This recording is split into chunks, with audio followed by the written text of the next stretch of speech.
Salut bande de geeks lumineux, Emmanuel Pampuri encore une fois face à la caméra pour vous parler d'un nouveau bidule. Pour ceux qui ne connaissent pas la chaîne et qui viennent juste de débarquer, ici je parle de différents trucs et de différents bidules dédiés à la création de films et de photos. Donc que ce soit des caméras, des objectifs, de la lumière, du son, mais aussi de la post-production. Et c'est aujourd'hui de quoi on va parler. J'ai choisi de vous parler d'un système de stockage que j'utilise depuis plus de 6 mois qui m'a été mis à disposition par la société Atreid. C'est des copains, ça fait 20 ans que je travaille avec eux. Ils sont spécialisés dans l'intégration de solutions de post-production et c'est avec eux que j'ai décidé de faire cette vidéo parce que souvent j'ai des messages, que ce soit en messagerie privée ou alors sur le groupe Facebook des Geeks Lumineux, de gens qui me disent « Ouais, mon ordinateur il rame, j'arrive pas à avoir une lecture fluide, ça saccade, j'ai des drop frames, patati patata ». Figurez-vous que la plupart du temps, si vous avez un problème de lecture, ce n'est pas un problème d'ordinateur, ce n'est pas votre CPU qui n'est pas assez puissant, ce n'est pas votre GPU, votre carte graphique qui rame, c'est souvent parce que votre stockage n'est pas adapté à la post-production vidéo. Bah oui, il faut de la bande passante. Ne serait-ce que pour faire un fondu entre deux images, il faut pouvoir lire les deux flux vidéo en temps réel. Mais avant de rentrer dans les détails et de vous expliquer un petit peu ce système Gamma Cari de chez Acusis, on va aller retrouver l'ami Jean-Philippe Mariani directement chez Atreid et c'est après le générique.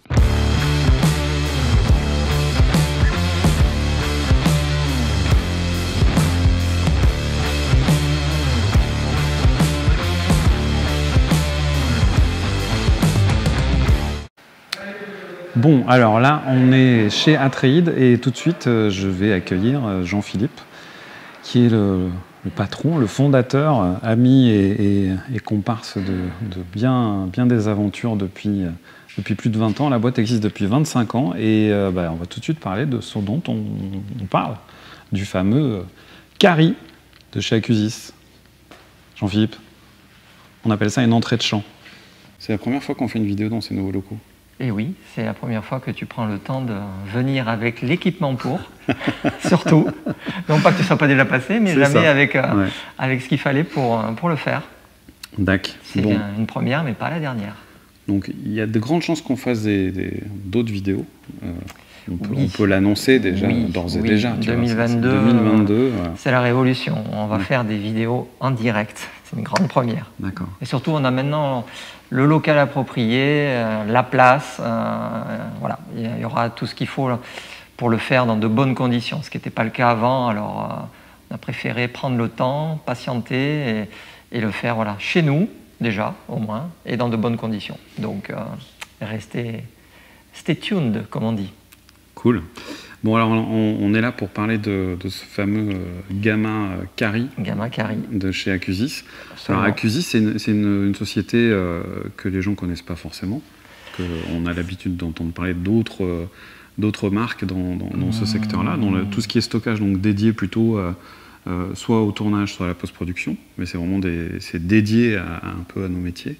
Alors Acusis, historiquement, pour le faire très rapide, il faisait d'abord des stockages orientés serveurs, donc pour tout ce qui était stockage collaboratif, nous on les a pratiqués, enfin on les pratique depuis déjà plus de 10 ans, tout d'abord avec ces stockages pour faire du réseau de stockage partagé, et on a découvert des performances vraiment très intéressantes, avec un contrôleur RAID justement très efficace, et fort de ce succès, ils ont démocratisé cette technologie sur des boîtiers, des stockages plus petits, donc destinés à un usage pour des stations de post-prod ou pour un usage d'IT.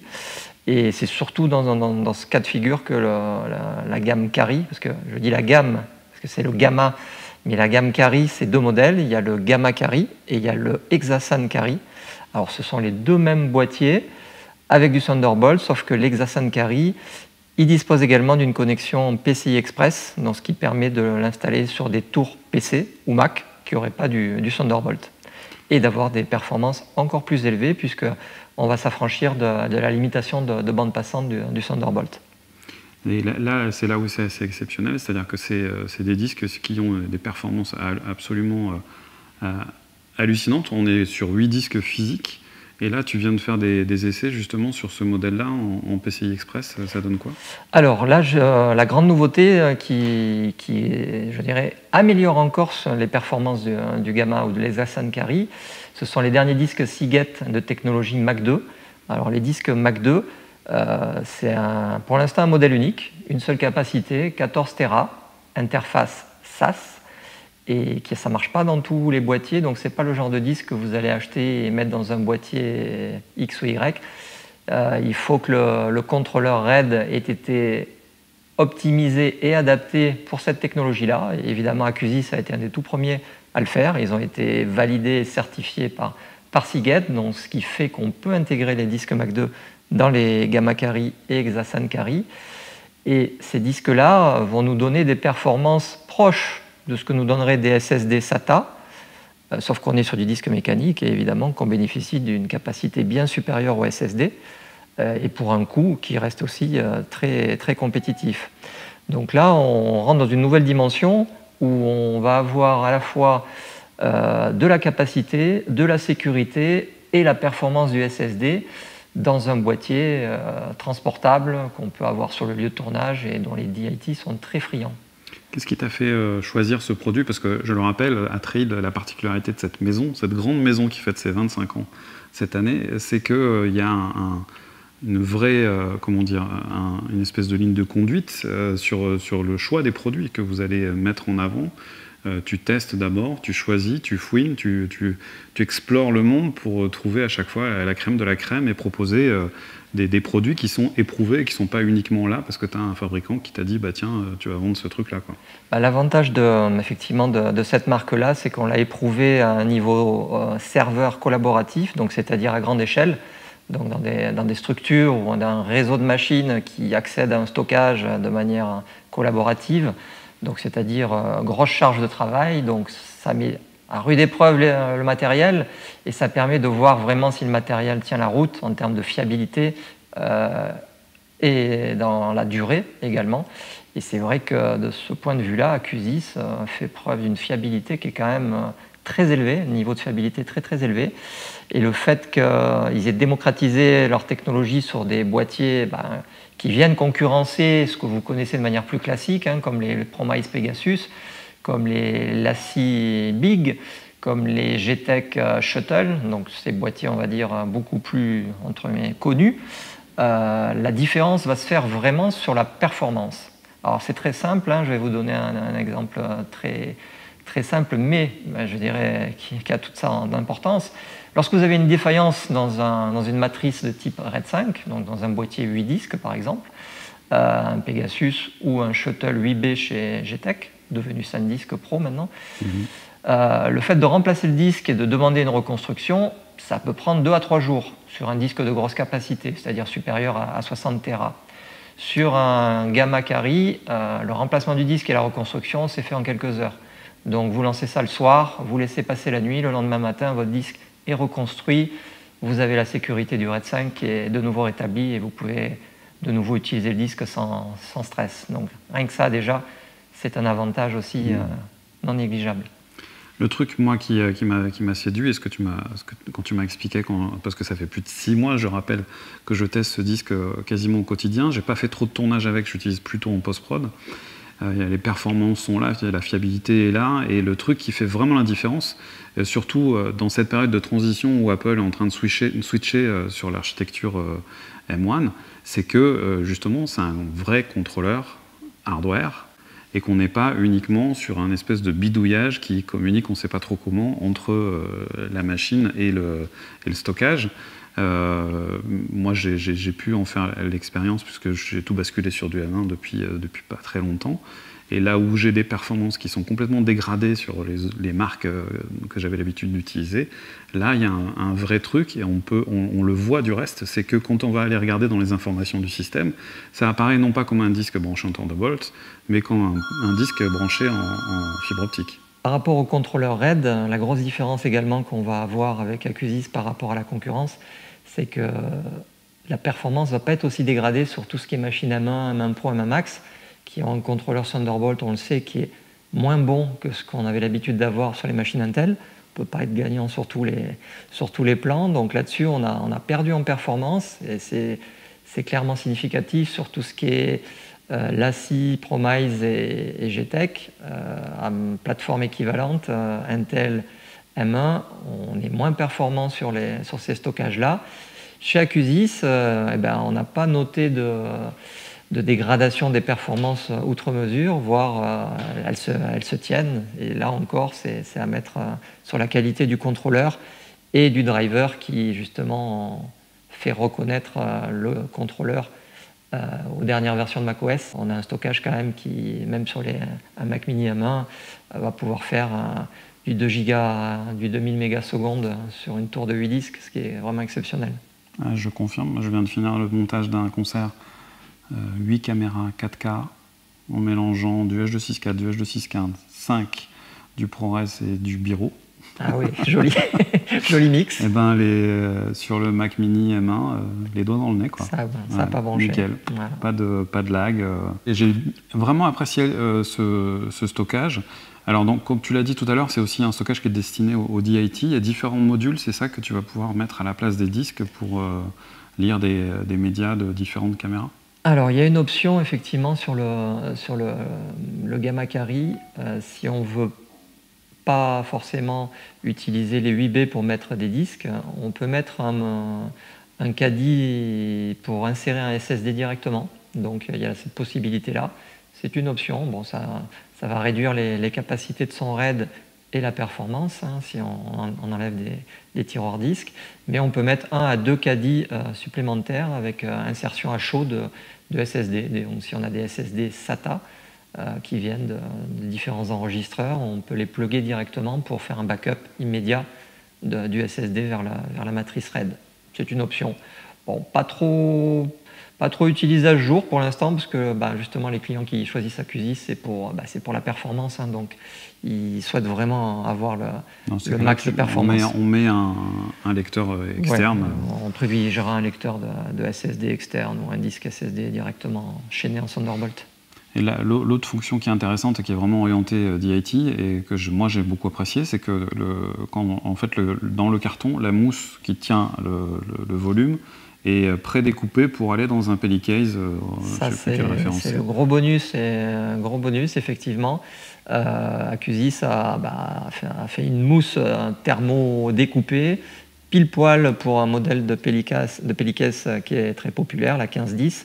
Donc vous récupérez l'emballage, vous jetez le carton, vous gardez la mousse prédécoupée et vous mettez ça dans votre valise. Ça, je trouve ça et votre Gamma Carry ou Exasun Carry, il est prêt au voyage, hyper bien calé, sécurisé, et ça c'est vraiment très très bien pensé. L'autre truc qui est avec la version Exasun, c'est que du coup tu peux avoir sur ton tournage, tu peux le brancher en Thunderbolt sur un portable, et avoir une machine de guerre au bureau pour le brancher directement au PC. Voilà, l'Exasun, c'est la double connectivité. Thunderbolt pour le côté polyvalent, facile, pour se brancher rapidement sur à peu près tout. Et ensuite, la connexion PCI Express, si on a une grosse station d'étalonnage, par exemple, ou de post-prod, ou de finalisation, pour lequel il y a la carte PCIe qui est fournie d'office avec le boîtier Exasun, qui est dans la machine. On branche le câble QSFP, et là, on a encore 30% de performance supplémentaire qui vient de se rajouter par rapport à la connexion Thunderbolt. Autre particularité, c'est que vu que c'est un peu un système en kit, on va pouvoir choisir les disques et les capacités de disques qu'on va mettre dedans. Là, tu parlais de ces nouveaux disques Seagate qui sont extraordinaires, mais on peut mettre des disques un peu de plus faible capacité en fonction de son budget et ajuster et même faire évoluer son système. Absolument. Ça va démarrer pour les plus petits, pour l'instant encore à 32 Tera, donc 8 x 4. Et puis ça peut aller maintenant jusqu'à 8 x 20 avec les derniers disques Seagate Exos X20, donc 8 x 20 Tera, donc ça commence à faire du lourd sur un petit stockage transportable. Et entre les deux, évidemment, toutes les capacités. Alors par contre, une restriction sur les marques, uniquement des disques entreprises, soit ceux Western Digital, les Ultrastar, gamme DC, soit les Seagate série Exos. Donc voilà, ça c'est les deux gammes de disques qui sont validées, certifiées et qui permettront d'exploiter au mieux le matériel. Tac. Bah, merci Jean-Philippe. Merci Emmanuel, ça fait un plaisir. Et écoute, à bientôt pour la suite des aventures chez Atreides. Absolument, dans notre futur mini plateau live. On bosse dessus là, c'est pour bientôt. Retour au studio et petite conclusion, hein, parce qu'il va falloir conclure à un moment cette vidéo. J'ai 2-3 petites choses à vous dire. Qu'est-ce que les plus, les moins, qu'est-ce que j'ai aimé, qu'est-ce que j'ai pas aimé sur ce système Gamma Kari de chez Acusis.